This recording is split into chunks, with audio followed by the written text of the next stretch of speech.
Hello and welcome to the Money Compass. In each of our Money Journey episodes, Julie brings to you a special guest to share their treasured memories along with the highs and lows of their very own unique and emotional money journey. So, hi, Nikki. Thank you so much for joining us today on the Money Compass podcast. I'm talking about your money journey. So, the first question I'm going to ask you is, do you want to tell everybody what your earliest money memory is? Oh, gosh. Thank you for asking me on the podcast, by the way. It's lovely to be here. Do you know, I think that there's got to be way back before this, but I remember when I was, I think 14, maybe. There's bound to be a memory earlier than that. But I remember being a waitress and a cleaner in a pub. I used to work on a Friday night, a Saturday night, and I used to clean on a Saturday morning, a Sunday morning. And I remember feeling so rich at the age of 14 because I was like doing these two jobs. My parents were like, we're not paying you pocket money, or, you know, or if there wasn't much. So yeah, I always remember going, right, well, I'm just going to go and find myself a part-time job then. Yeah. I used to obviously get paid an hourly and get tips. And I just remember going to Next like every weekend buying a new item of clothing. So yeah, that's probably a good early memory. I felt rich at 14. That's not a bad feeling to have. Were all your friends very jealous of your excess wealth? Absolutely, yes. Oh, no, that's absolutely fantastic. I love it. So moving on from that, do you want to tell us about your money journey and the journey that you've taken from 14 up to where we are today? Oh, gosh, that feels like such a long time ago. And I think, as you were saying that, at the age of 14, having that money to spend, of course, we didn't have like iPhones or AirPods or anything like that then. So it was just clothes and shoes that I spent my money on. So my journey has I guess I'm a bit of a grafter. I'm a bit of a hard worker. I've had a job or ran a business for as long as I can remember. And my money journey really started, being 14. I left school when I was 15. So I was in employment of some sorts really by the time I was 16 years old, really. And so when I still lived at home with my parents, you know, I've always found a way to earn money, you know, to pay for my first car or to go out or to buy clothes or whatever. I've always found a way to make money. So whether I had to have an office job or a part-time job, you know, waitressing or something, then I did. I then moved because I grew up in the sticks in a place called Yeovil in Somerset. And I moved to the bright lights of Bristol, and I found myself a job, but so that I could pay for my rent on my room and my food and all of that, I got a part-time job. So I was working full-time. I had a part-time job as a waitress, soon got promoted to the person on the tills. That was quite handy. If anyone had a dodgy card, you used to get paid a 50 quid check for like saying about the dodgy card, which was great, extra bit of money. And then so I kind of made my way up through the stages in terms of work, because I worked for one of the retailers, one of the top supermarkets in the UK.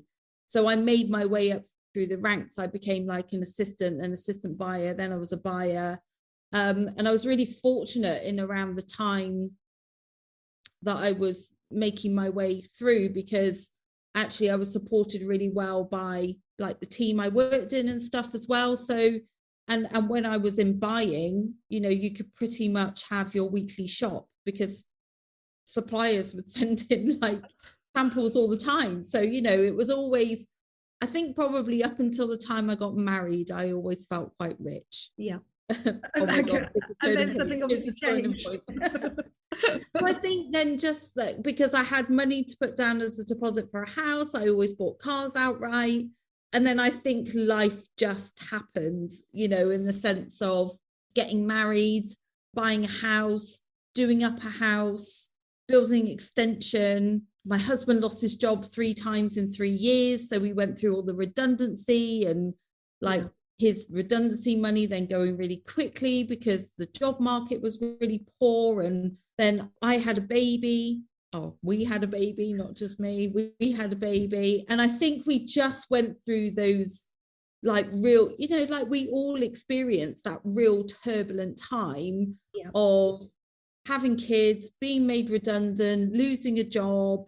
I had to go back and work quite quickly after my daughter was born. I think she was only like 3 months old. Right. You know, so we just had this real up and down time. So we just got ourselves into debt. We lost our baby son. So, you know, it was just, there were so many things that life happened.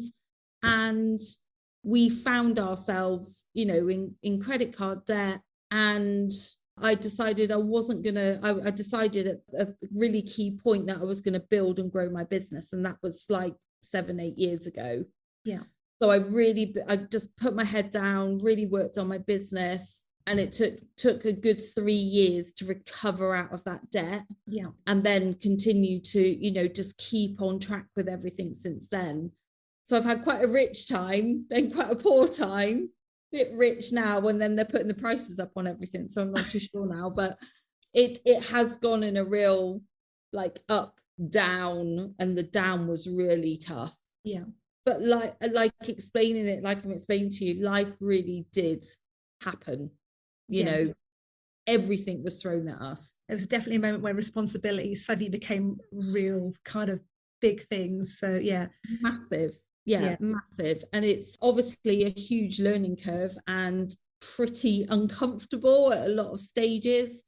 But you know, we still continue to like keep everything around us, but just like, you know, work really, really hard to come out the other side and get rid of the debt. Do you think there was a moment where you were like, no, this can't go on anymore, we have to come out the other side? Was there a defining moment or something that happened that made you go, right, that's it, we're drawing a line in the sand, I need to basically do this to get where I need to be?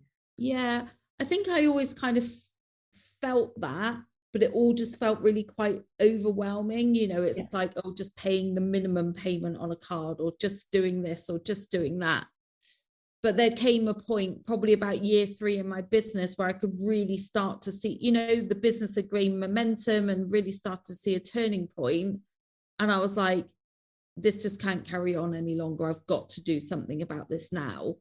And that's where I came up with a plan to really get my head down and start to work through, you know, what needed to happen in order to clear it, really. So, and then of course, COVID hit. So you know, my husband couldn't really work for 12 months because of his type of his business. And, you know, and then you start to go through a bit of a, not pattern, but there's parts that then reappear in terms of, you know, not then necessarily feeling like as rich, because then you've got COVID happening. So yeah, it's definitely was a challenge, but that would be the turning point, I would say, around year 3. And 3. What made you change from working in retail to then going into coaching? I don't think I ever really liked retail. What of all your free shopping? I can't believe that. I think I finally just like had to admit to myself that it really wasn't for me.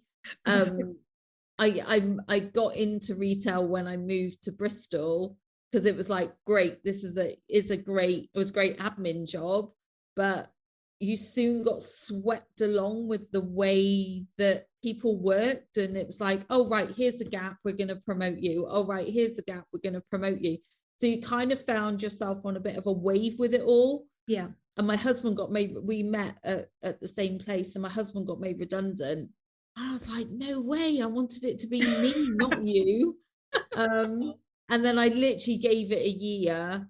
And then I was like, I'm out. This, you know, it just was not the environment I wanted to be in. So secretly, I probably never really enjoyed it, but I got lots of free samples. Well, this is it. As long as you've got lots of free samples. And I think it is that defining moment when you're jealous of the other person being made redundant. You realise that something's very wrong with your job. You're gutted, and I'm like, this is not quite right. When he got made redundant, I was like, oh, great. That means if they've made you redundant, they're going to make me redundant too. And I was like, where should we go? Where should we travel to? I was planning in my head. And it was like, oh no, that I just got a promotion. Yeah. So yeah, that's not good. Oh no, that's brilliant. No, thank you very much for sharing your money journey with us. You're welcome. So Niki, do you want to tell everyone where people can find you and what you do? Gosh, best place to find me is on Instagram. So my Instagram is Niki J Matyjasik. So that's Niki with just one K because it's spelt in so many different ways. And my business is, I'm a business mentor. So I specialize mainly in helping with accountability, getting a strategy and getting a plan in place, but also really helping businesses feel like they're getting some consistency and getting some real like achievements based on what the plan is and where they want to be. So I'm very much a good sounding board, someone who holds your hand but not literally, and I'm known for kicking them up the bum. One track. Which, let's be honest, we all need that in a business every now and again, don't we? I hear it quite frequently. Absolutely. So Niki, obviously it's the Money Compass podcast. As you know, I love travel. So which who doesn't? I mean, well, actually there is people who don't, but let's pretend that there isn't on this occasion. Where's your favorite destination? Oh gosh. Well, given that I've just recently been to LA, probably LA.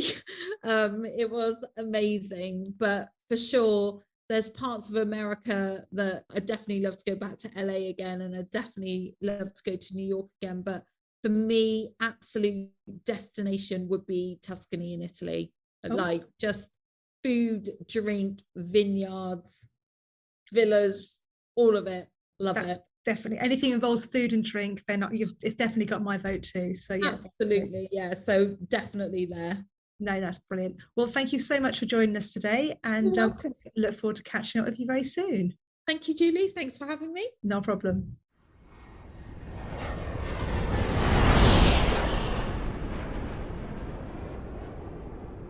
And with that, we've completed today's episode. We hope you have enjoyed following along with us today and taking another step closer to a financially secure future. If you've enjoyed today's podcast, you can head over to themoneycompass.co.uk where you can find out more information, hints and tips from today's episode. If you'd like to get more involved, share your own experiences and learn from a friendly community on a similar journey to you, why not join us in our Facebook group, The Money Compass, where we will support you in navigating your way to financial success. Thank you for listening and see you next time.